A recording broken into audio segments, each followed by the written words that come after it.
नमस्कार साथियों, पंजाब सक्सेस मंत्रा के इस यूट्यूब चैनल पर आपका स्वागत है। मैं हितेश आपके सामने आज हम डिस्कस करेंगे 10 एमसीक्यूज फॉर हिस्ट्री। इतिहास के 10 धमाकेदार सवाल आपके सामने लेकर आया हूं। देख लीजिए 10 सवाल, ठीक है। अब ये देखो, इस क्रम में आपके सामने हमारी क्लासेस लगती हैं। ये आपका टाइम टेबल है, वीकली शेड्यूल। मैं रास्ते से हट जाता हूं, आप स्क्रीनशॉट ले लो, फिर आगे बढ़ते हैं सवालों पर।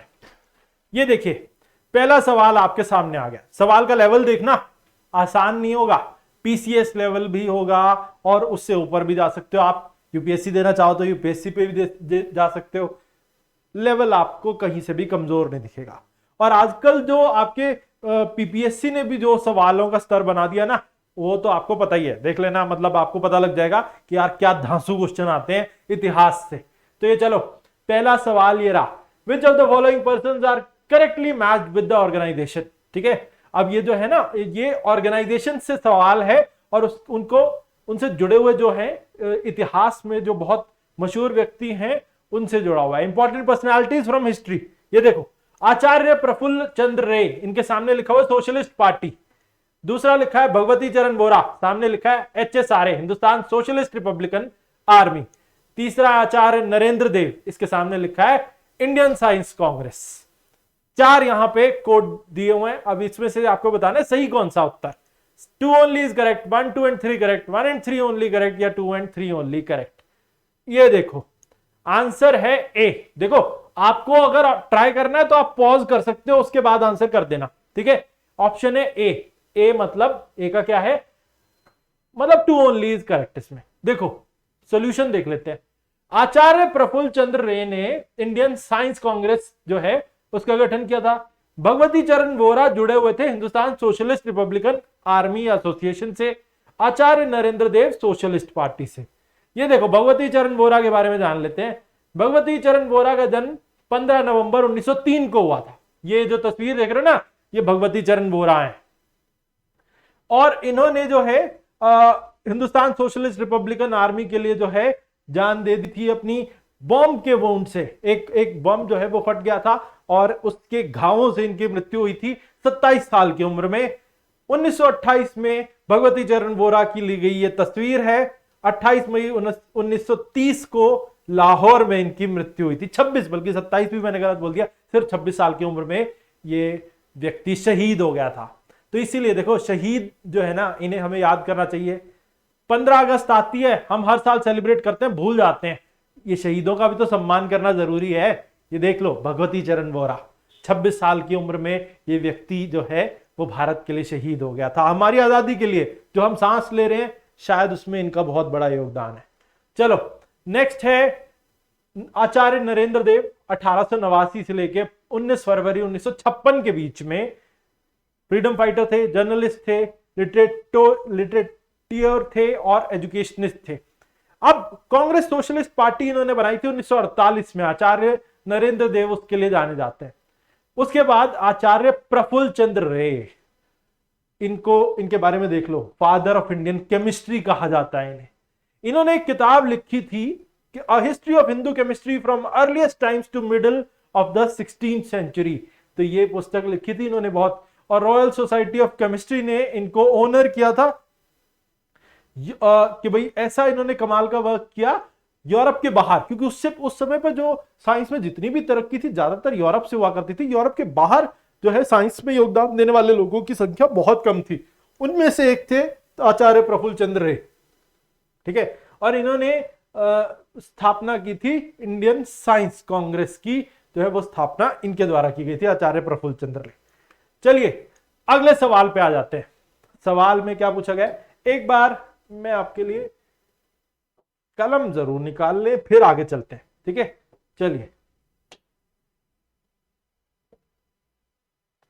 ये देखिए, अब इसमें ये कुछ सोसाइटीज दी गई हैं। ये सोसाइटीज जो है ये सारी बनाई गई थी आजादी से पहले। इंपॉर्टेंट पॉलिटिकल ऑर्गेनाइजेशन आप इन्हें कह सकते हो। इनका आपको क्रोनोलॉजिकल सीक्वेंस देखना है। क्रोनोलॉजिकल सीक्वेंस क्या है, एक बार देख लो। क्रोनोलॉजिकल सीक्वेंस मतलब आपको जो है किस क्रम में ये बनाई गई थी उसके हिसाब से अरेंज करना है। सबसे पहले आपकी लैंड होल्डर सोसाइटी, दिया हुआ है, दूसरा बंगाल ब्रिटिश इंडिया सोसाइटी दिया, और तीसरा ब्रिटिश इंडियन एसोसिएशन दिया हुआ है। आपको बताना है कि सही क्रम में आंसर क्या होगा, 1 2 या 3 करेक्ट है, 3 2 1 करेक्ट है, 2 1 3 करेक्ट है, या 2 3 1 करेक्ट है। ठीक है, तो इसका सही उत्तर है जी ए, मतलब ए ऑप्शन आपका ठीक है, 1 2 3, मतलब ये पहले से सही तरीके से अरेंज किया हुआ है, 1 2 3 बिल्कुल सही है। ये देखो लैंड होल्डर सोसाइटी, इसको जमींदारी एसोसिएशन भी कहा जाता है।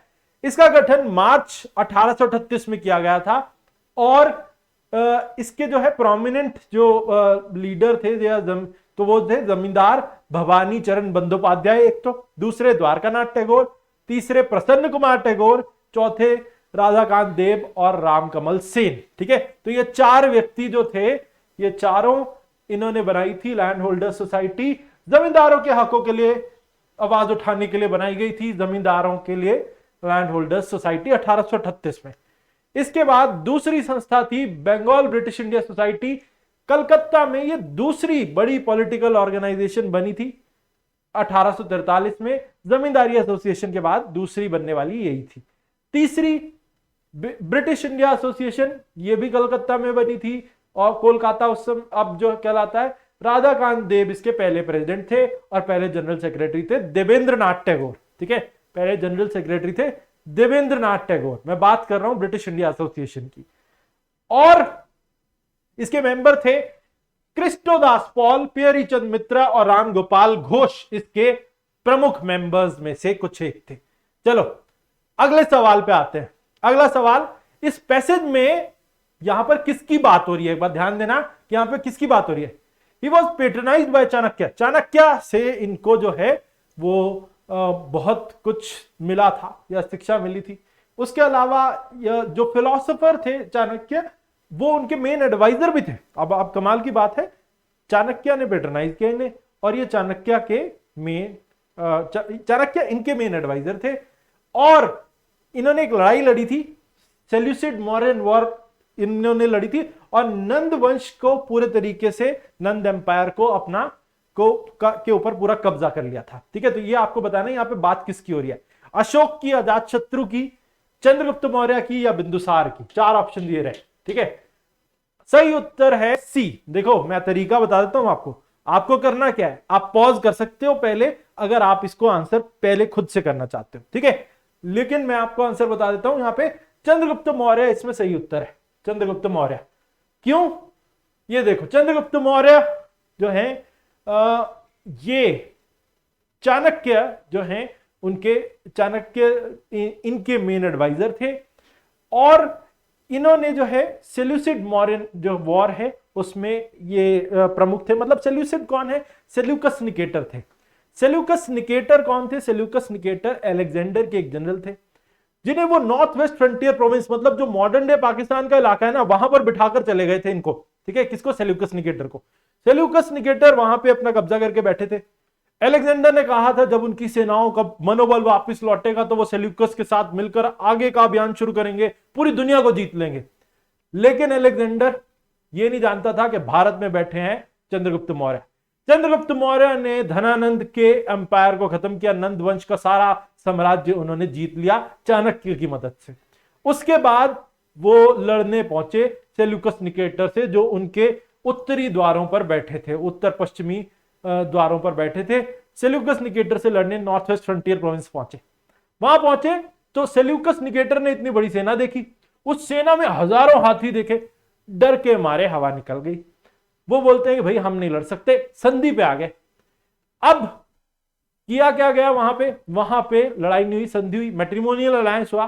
सेल्यूकस निकेटर ने अपनी बेटी हेलेना की शादी चंद्रगुप्त मौर्य से कर दी। उसके बाद एक और चीज हुई, सेल्यूकस निकेटर ने जाते जाते चंद्रगुप्त मौर्य से एक रिक्वेस्ट की। रिक्वेस्ट में था कि आप क्या मुझे 500 हाथी दे सकते हो। चंद्रगुप्त मौर्य ने कहा कि कौन सी बड़ी बात है, उन्होंने जो है 500 हाथी दे दी। उन 500 हाथियों को लेकर सेल्यूकस निकेटर चल पड़े अपने देश, ग्रीस जाना चाहते थे जहां से अलेक्जेंडर और वो आए थे। अब वहां पे उनको शेखी मारनी थी कि भाई देखो हमने जंग में ये हाथी जीते हैं, और ऐसा जानवर ग्रीक वासियों ने कभी पहले देखा ही नहीं था।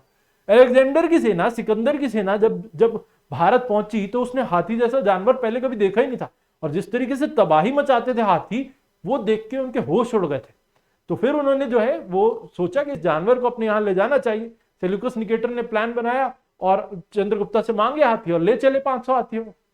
लेकिन देखो, अब उन्हें नदी नाले पार करने थे, पर्वत पहाड़, और ये बेचारे मतलब भारत के जो है गर्मी के आदि सर्द और अलग अलग मौसमों से कैसे झेलते। तो ज्यादातर हाथी मारे गए। कुछ 10-12 हाथी जो है बड़ी मुश्किल से वो लेके गंतव्य स्थान तक पहुंच पाया सेल्यूकस निकेटर। जब वहां पहुंचा तो वो हाथी कम गधे ज्यादा लग रहे थे। तो कमाल की बात है, फिर उसके बाद फिर बहुत मजाक उड़ा सेल्यूकस निकेटर का वहां, और ऊपर से उनके ऊपर लांछन भी लगा कि जो अलेक्जेंडर ने सब जीता था वो इन्होंने गंवा दिया। वो सारी टेरिटरी उन्हें देनी पड़ गई थी। किसको? जब संधि हुई थी चंद्रगुप्त मौर्य से तो सब उन्हें देना पड़ गया था। ठीक है, तो ये थे चंद्रगुप्त मौर्य। ठीक है, अगला सवाल है identify who is being talked about in the passage. यहां किसकी बात हो रही है? He ruled over the majority of Indian सब कॉन्टिनेंट फॉर 49 ईयर्स। इन्होंने भारतीय उपमहाद्वीप पर तकरीबन 49 सालों तक राज किया। He headed the Mughal Empire in its greatest expansion and helped India become the world's largest manufacturing power and economy. इसका मतलब क्या है कि इन्होंने मुगल रियासत की जो सीमाएं हैं उन्हें बहुत दूर तक फैला दिया और सबसे बड़ा एक्सपेंशन इन्होंने किया। और इन्होंने ये कह लो कि भारत को उस समय दुनिया की सबसे बड़ी मैन्युफैक्चरिंग पावर और इकोनॉमी बना दिया। और ये जाने जाते अपनी रिलीजियस जील के लिए। ठीक है, और जो ये शांत या सिंपल लाइफ जो जीते थे उसके लिए जाने जाते। यहां पे 4 जो है आपके पास ऑप्शन है, शाहजहां, औरंगजेब, अकबर और बहादुर शाह जफर। तो आपको बताना है सही उत्तर इसमें से क्या है। ठीक है, शाहजहां, औरंगजेब, अकबर और बहादुर शाह जफर। आंसर देखो बी, यानी औरंगजेब इसमें करेक्ट है। ठीक है, औरंगजेब इसमें सही उत्तर है। कैसे? ये देखो, औरंगजेब छठे मुगल बादशाह थे। क्रम याद करना है तो ऐसे कर लेना, बादशाह बाबर, हुमायूं, अकबर, जहांगीर, शाहजहां, औरंगजेब। बादशाह, BHAJSA। ठीक है, ये याद करने का तरीका है। जहांगीर ने तकरीबन 49 ईयर्स जो है भारतीय उपमहाद्वीप पे राज किया और इन्होंने मुगल एम्पायर को पूरा फैलाने में जो है एक बहुत बड़ा योगदान दिया। और इन्होंने मुगल एम्पायर को जो है सबसे बड़ा मैन्युफैक्चरिंग पावर और इकोनॉमी बना दिया। ये अपनी रिलीजियस जील के लिए जाने जाते हैं कि जो कट्टरवाद इनमें था ना, वो शायद ना इनसे पहले वालों में ना इनके बाद वालों में इतना नहीं था। लेकिन एक इनकी पर्सनालिटी की एक चीज है कि ये इन्होंने ना बड़ी सिंपल लाइफ जी, बहुत सिंपल। इन्होंने कुछ भी जो है कहते हैं कि ये सरकारी रॉयल ट्रेजरी से ये कुछ भी नहीं लेते थे, क्योंकि शाहजहां ने ना खजाने खाली कर दिए थे इनके पिता ने। उन्होंने बहुत सारी इमारतें बनवाई थी, जिसमें एक ताजमहल भी है जो माना जाता है कि भाई दुनिया का सबसे बड़ा नगीना है। लेकिन उसको बनवाते हुए शाहजहां ने खजाने खाली कर दिए थे, बहुत पैसा उसमें खर्च किया गया था। औरंगजेब ने उस खजाने को वापस से भरना शुरू किया। वो खुद अपने खर्चे के लिए उस खजाने से पैसे नहीं लेते थे, खुद ये आदमी टोपियां सिलता था ताकि उनको जो है बेचकर वो अपने खुद के खर्चे के पैसे निकाल सके। उसके अलावा ये कुरान जो थी ना, उसको ट्रांसलेट करके जो है उसकी प्रतियां या कॉपीज जो है वो बेचा करते थे। उससे ये खुद जो है वो पैसा कमाते थे। ये औरंगजेब की जो है कुछ खास बातों में से एक है। ठीक है, और जिस तरीके से इन्होंने जो है मराठा साम्राज्य के खिलाफ एक जंग लड़ी और अपना सब कुछ जो है वो लास्ट में गंवा दिया। इतना बड़ा देखो, इन्होंने एक इकोनॉमी और पावरफुल इस देश को बनाया या मुगल एम्पायर को बनाया, लेकिन बाद में मुगल जो है वो बिखर गए। उसके पीछे भी औरंगजेब ही रिस्पॉन्सिबल है। रीजन क्या है?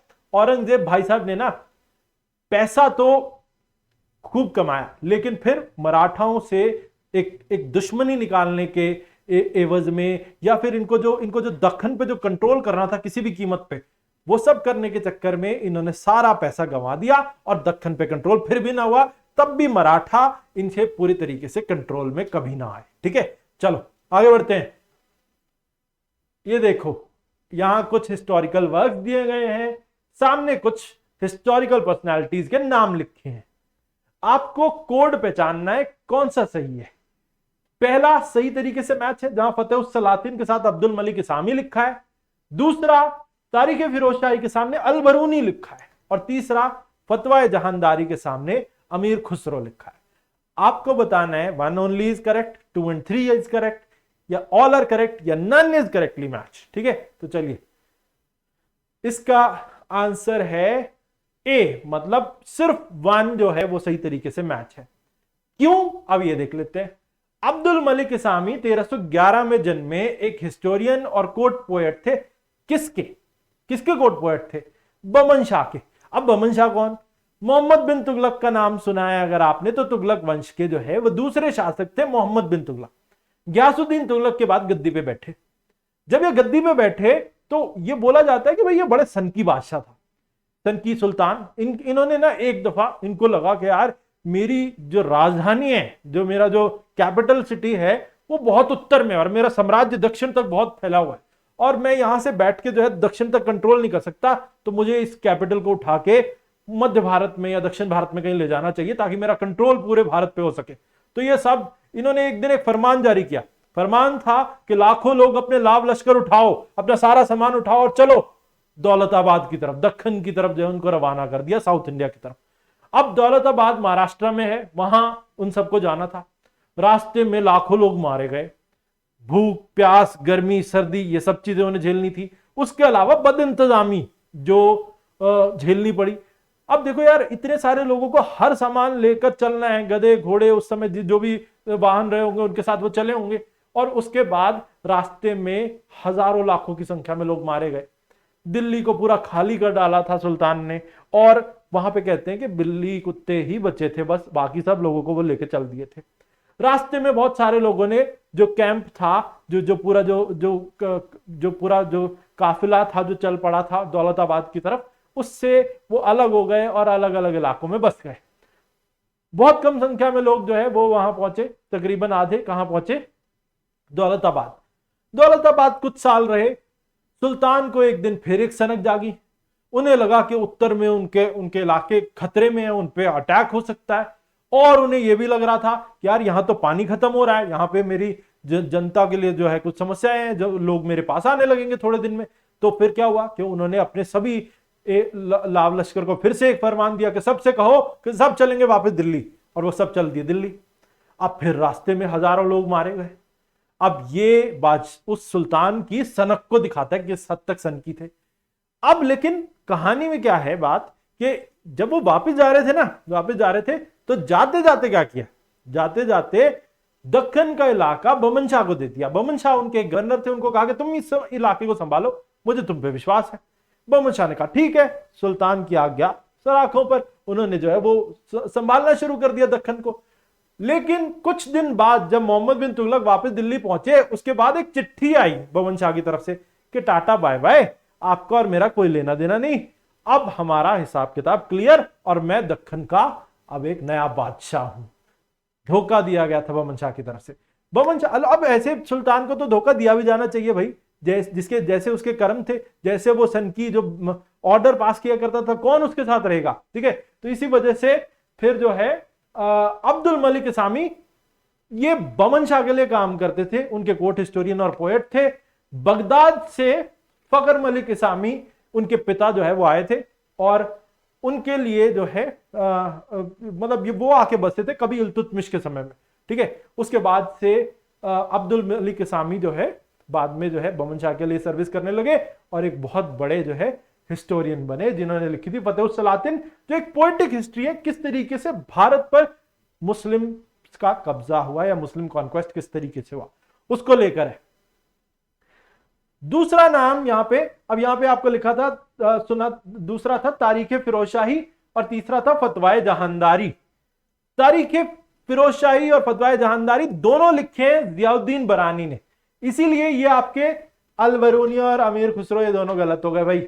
ठीक है, तो तारीख फिरोजशाही रिटन बाय जियाउद्दीन बरानी 1285 से 1358 तक ये जिंदा थे, और ये फिरोज शाह तुगलक के कोर्ट में भी थे, और मोहम्मद बिन तुगलक, अभी मैंने जो कहानी में बताए थे ना, सबसे पहले तुगलक शासक थे गयासुद्दीन तुगलक, उनके बेटे मोहम्मद बिन तुगलक, और उनके बाद आए उनके भाई फिरोज तुगलक। ये तीनों एक एक करके गद्दी पे बैठे। अब जो कहानी है ये कहते हैं कि भाई जो जियाउद्दीन बरानी ने तारीख फिरोजशाही लिखी है, ये गयासुद्दीन तुगलक के समय का इतिहास उन्होंने लिखना शुरू किया।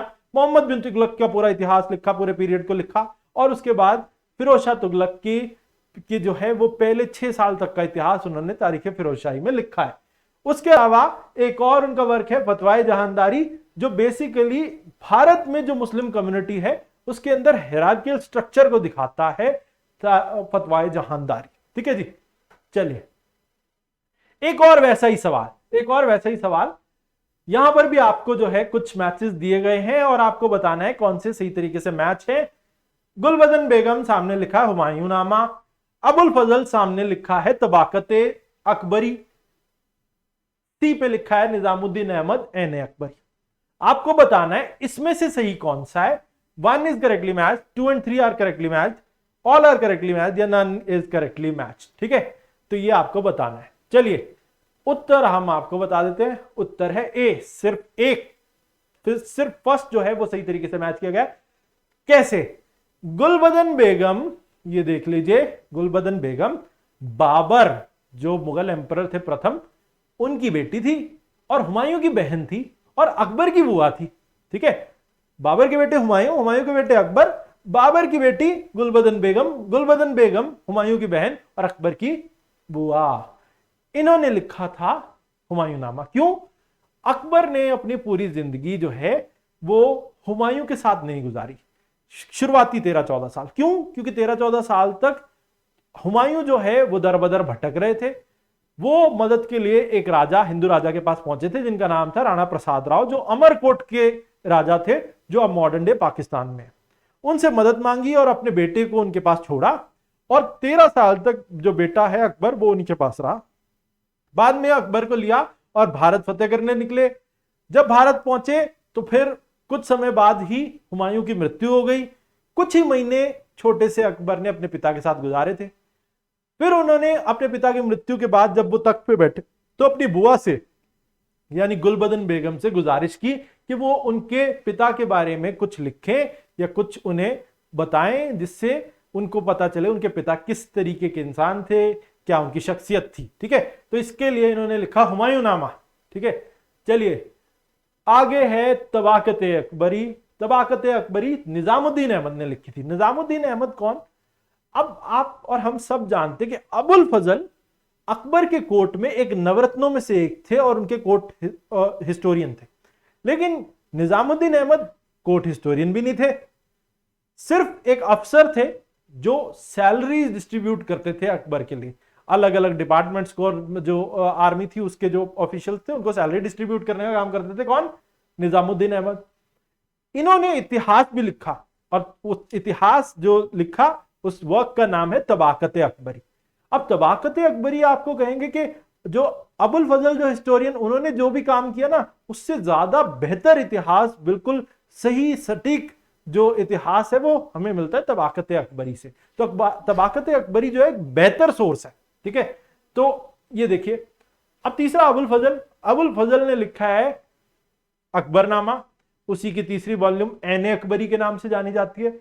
अबुल फजल ग्रैंड वजीर थे अकबर के कोर्ट में और नवरत्नों में से एक थे। 1579 में इनका जन्म हुआ था, 1602 में इनकी मृत्यु हुई थी। इनकी मृत्यु कैसे हुई अबुल फजल की? 9 खास लोग जो अकबर के कोर्ट में थे उनमें से एक थे। इनकी मृत्यु हुई थी कैसे कि वीर सिंह बुंदेला नाम के एक हिंदू शासक थे, उनको अकबर के बेटे जहांगीर ने कहा था कि तुमको इसको मारना होगा अबुल फजल को। अबुल फजल जो है बहुत ज्यादा प्यारे थे किसके? अकबर के। अकबर उन्हें बहुत लाड करते थे और उनको जो है अपने बेटे की तरह मानते थे। और जहांगीर को यह लगता था जब तक अबुल फजल जिंदा है तो जहांगीर के गद्दी पे बैठने के चांसेस नहीं है। इसलिए नहीं कि अकबर अबुल फजल को नॉमिनेट करेंगे, इसलिए कि अबुल फजल शायद जो है वो जहांगीर के फेवर में नहीं थे उनको बादशाह बनने देने के। तो इसी वजह से हमेशा जो है इनसिक्योर रहते थे ये साहब जहांगीर। और बाद में फिर उन्होंने वीर सिंह बुंदेला से कहा। वीर सिंह बुंदेला मारना तो नहीं चाहते थे लेकिन फिर भी उन्हें मारना पड़ा, उनकी कुछ मजबूरियां थी अबुल फजल को, और अबुल फजल की मृत्यु हुई 1602 में वीर सिंह बुंदेला के हाथ। ठीक है, तो ये ध्यान रखना, ये मैंने आपको पूरी स्टोरी सुना दी अबुल फजल की। अबुल फजल का जो वर्क है अकबरनामा, उसी का तीसरा वॉल्यूम है एन ए अकबरी। तो यहां पे क्या था? यहां पे उल्टा दिया हुआ था। ठीक है, तबाकते अकबरी अबुल फजल के सामने लिखा था, निजामुद्दीन अहमद के सामने एन ए अकबरी लिखा था। ये उल्टा था, इसीलिए ये दोनों स्टेटमेंट्स गलत, दोनों मतलब मैचेस गलत हो गए। ठीक है, अगला सवाल, who is he in the context, who आना था यार यहाँ पे, व्हाट नहीं, हु आना था, एक बार ठीक कर देते हैं, who is he in context of history of India. तो ही कौन है?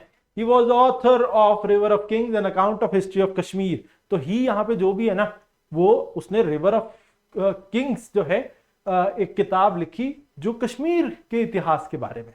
और दूसरा, तो इन्होंने संस्कृत जो है ना, संस्कृत में ये वर्क लिखा था 1148 और 1149 के बीच में, 1148 1149 ईयर एडी में बात कर रहा हूं मैं।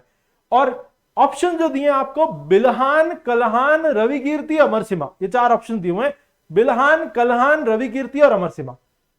अब देखो आंसर है कल्हान, ठीक है, तो कल्हान इसका सही उत्तर है।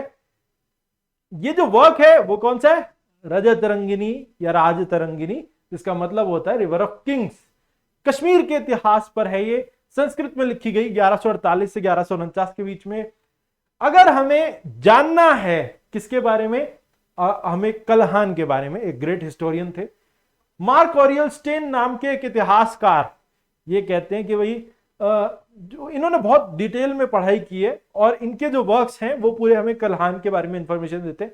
एक और इतिहासकार है रॉबिन डॉन्किन, ये कहते हैं कि भाई कल्हान ने जो ये रजत रंगिनी लिखा है या राज तरंगिनी लिखा है, इसके जैसा कोई भी इतिहास में कोई इंपॉर्टेंट वर्क ऐसा कोई है ही नहीं जो इसके बराबर का हो, या कोई इतिहासकार इस कैलिबर का उस समय पे था ही नहीं जो इतने अच्छे तरीके से क्रोनोलॉजी को, प्लेस को, सभी चीजों को रखे।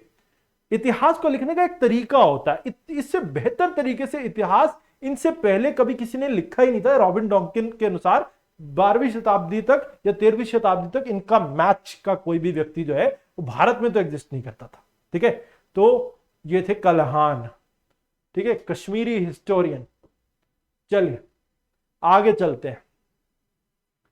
अब ये जो चीजें, ये जो इवेंट्स दिए हैं, इनको आपको क्रोनोलॉजिकल सीक्वेंस में अरेंज करना है, मतलब डेट अनुसार, जो पहले हुई घटना वो पहले, उसके बाद फिर ऐसे अरेंज करते जाना है, ठीक है। तो पहले दिया हुआ है सेपरेट इलेक्टोरेट फॉर मुस्लिम्स, दूसरा दिया है स्वदेशी मूवमेंट, तीसरा दिया है formation of home rule league, और चौथा दिया है हार्डिंग बॉम्ब केस।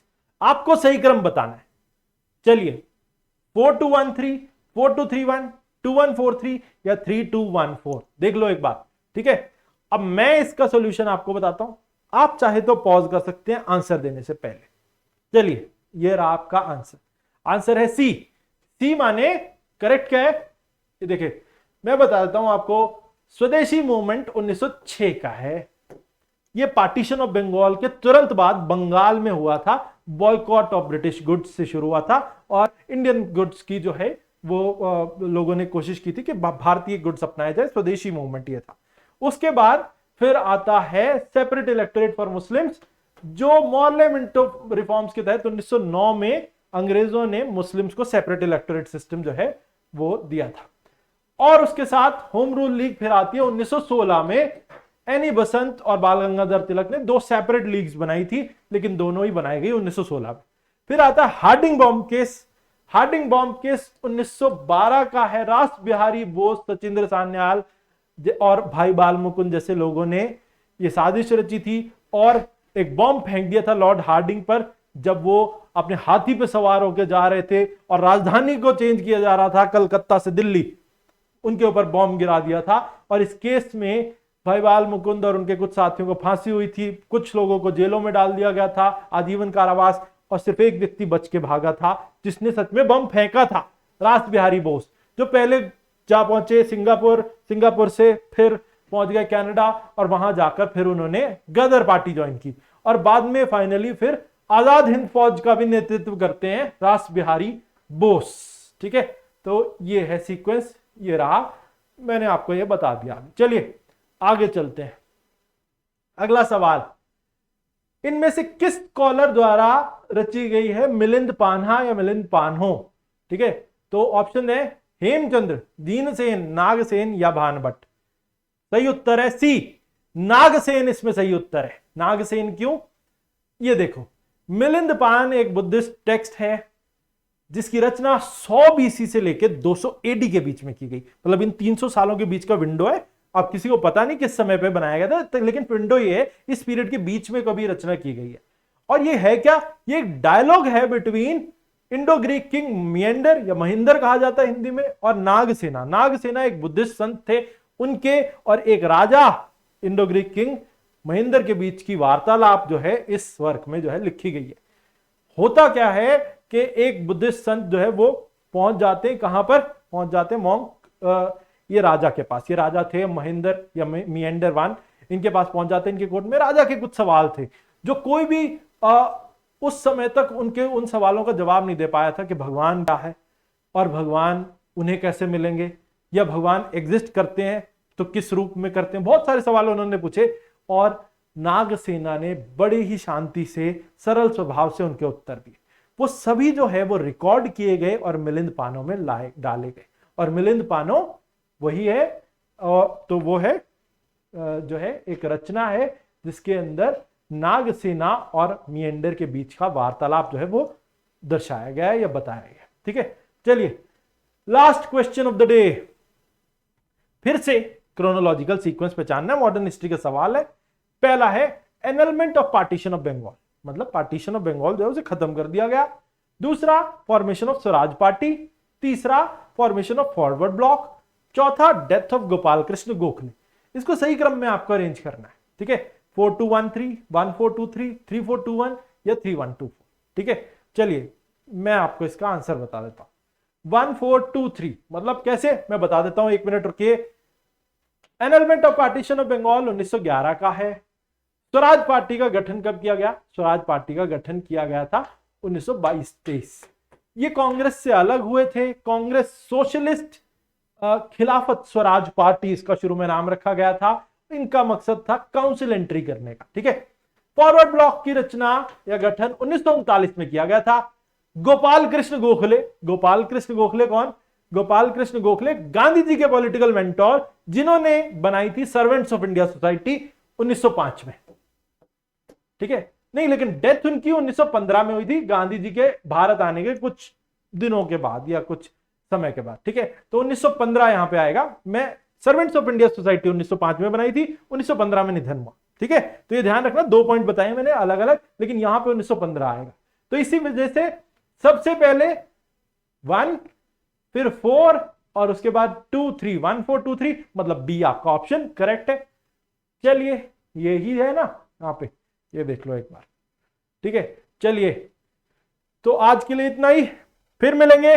और इतिहास के जो सवाल मैं आपके सामने लाता हूं, मैं वादा करता हूं आपके जितने भी बीपीएससी के जो पेपर आते हैं या पीसीएस का एग्जाम आता है, इसमें ये आपको हिस्ट्री में बहुत अच्छे मार्क्स दिला सकता है। लेकिन फॉलो करो, सब्सक्राइब करो, लाइक करो, और देखो ये ना भी करो चाहे, पर पढ़ो ध्यान से इन क्वेश्चंस को। बहुत इंपॉर्टेंट है, बहुत मेहनत से बनाए गए हैं और आपको ये देखने को मिल सकते हैं एग्जाम्स में। तो कोशिश करोगे इनको ध्यान से पढ़ो, ये आपको बहुत मदद करेंगे आपके एग्जाम्स में। चलिए आज के लिए इतना ही। जय हिंद, जय भारत।